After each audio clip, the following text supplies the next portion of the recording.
This is session 3 of the Unit 8.10 podcast, Cold War Cuba. In the previous podcast, we talked about the Cuban Missile Crisis, and we learned that the United States has completely blocked Cuba off with a bunch of ships all the way around its coastline. And we've also learned that the Soviet Union is sending its own ships down to break up this American blockade.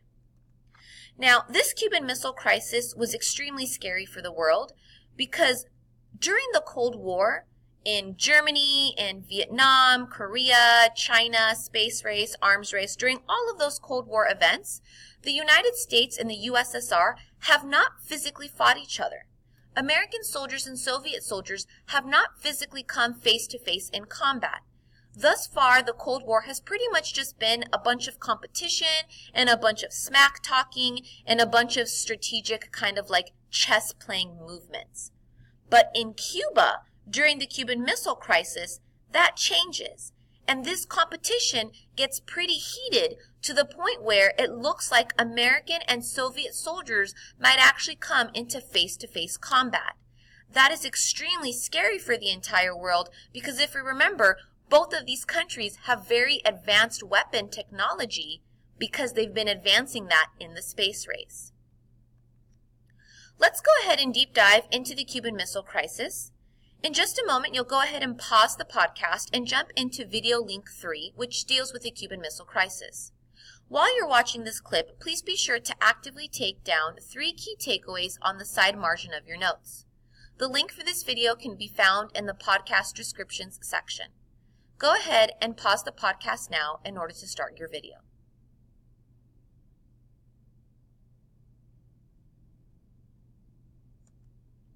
So let's take a look at how this Cuban Missile Crisis ends. During this Cuban Missile Crisis, both countries, the United States and the USSR, are practicing something called brinksmanship. Brinksmanship is a fancy way of saying pushing dangerous events in order to get an advantage. A perfect example of brinksmanship is this picture right here. This lady is standing on a high pillar. This is a dangerous event.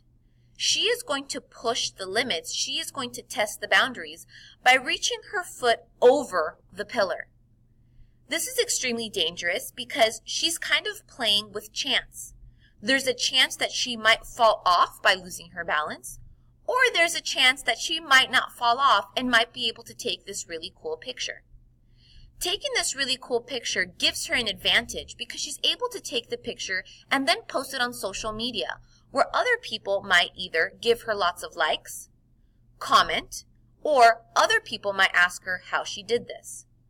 If she's the only person on social media with this picture, this gives her an advantage over all other people on social media because no one else has this cool picture. The USSR and the United States are going to practice brinkmanship by pretty much pushing the dangerous event, which is the missiles in Cuba. The USSR calls for its ships to turn back to the USSR and not meet the U.S. quarantine. Pretty much what happens is, if we take a look at this picture shows us the U.S. and USSR practicing brinksmanship. Both countries pushing the limits of the fact that these dangerous missiles are located in Cuba and pushing the fact that if the Soviet ships meet the American quarantine ships, we're probably going to have a World War III and it'll be an atomic war. Now, when you are challenging someone in brinksmanship, somebody has to give in. Who gives in here? The Soviet Union. Nikita Khrushchev panics. Nikita Khrushchev realizes that John F. Kennedy is determined to not move the naval blockade, which means that the Soviet troops are going to come face-to-face combat with the American troops. Nikita Khrushchev realizes that this is going to cause a nuclear World War III. Nikita Khrushchev decides to break the brinksmanship, back out of this situation by calling his ships back, not allowing his ships to meet America's naval blockade. The Cuban Missile Crisis is the closest that the U.S. and USSR ever got to directly fighting each other during the Cold War time period. And like I mentioned, during this Cuban Missile Crisis, the entire world is watching the news and super scared about what is going to happen. During the Cold War, which is going to continue after the Cuban Missile Crisis, the U.S. and USSR will never, ever, ever again come this close to physically fighting each other. Even though the U.S. and USSR are still going to continue to dislike each other during the Cold War, they are going to start talking a little bit more and start collaborating a little bit more in order to ensure that never again do they get to a point where they might physically come into contact and start World War III. So what happens after the Cuban Missile Crisis? What does post-Cuban Missile Crisis Cuba look like? After the Cuban Missile Crisis, the Soviet Union and the USSR, like I mentioned, even though they continue to hate each other, are going to negotiate and talk a little bit more. During these post-Cuban Missile Crisis discussions, the Soviet Union agreed to not place any more missiles in Cuba. They also agreed to move the current missiles in Cuba, to take them out of Cuba. Now, as you can imagine, Fidel Castro was furious about these negotiations. Fidel Castro was furious that the Soviet Union agreed to take communist missiles out of Cuba. Castro felt like the Soviet Union was turning its back on him and that this was pretty much allowing the United States an easy opportunity to maybe launch another Bay of Pigs invasion attack. Because Fidel Castro was furious with the Soviet Union, we're going to find that even though the two countries are communist countries, their alliance is going to kind of start to crumble a little bit.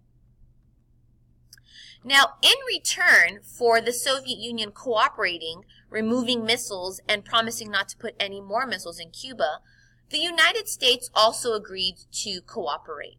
And what the United States agreed to do was they agreed to go in and to take out the secret missiles that were located in Turkey. The United States also promised to not invade Cuba again.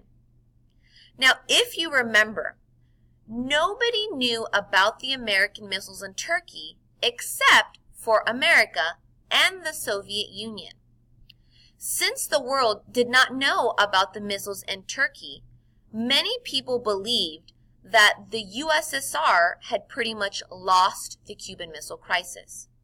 They believe the USSR lost the Cuban Missile Crisis because they see Khrushchev pull the ships back, they see Khrushchev pull the Cuban missiles out, they hear that Khrushchev is not going to send any more missiles. That's pretty much all they're seeing and all they're hearing. They are not seeing and they are not hearing about the American missiles in Turkey being taken out. And so this Cuban Missile Crisis ends with the majority of the world thinking that the USSR lost the Cuban Missile Crisis because the USSR had to give so much to the US and the US appeared to not give anything to the USSR. Again, even though this Cuban Missile Crisis has ended, even though these two Cold War enemies are cooperating a little bit more, there is still a ton of tension between the USSR and the United States, which means that the Cold War is still going to continue even after this Cuba issue. Let's go ahead and deep dive into video 4. Video 4 deals with what happens in Cuba after Fidel Castro's death. As you watch this next video, video 4, be sure to record 3 key takeaways that you learn about Fidel Castro's death. You can find the link for video 4 in the description section of your podcast. Go ahead and get started now. Historians, that concludes our Unit 8.10 podcast, Cold War Cuba.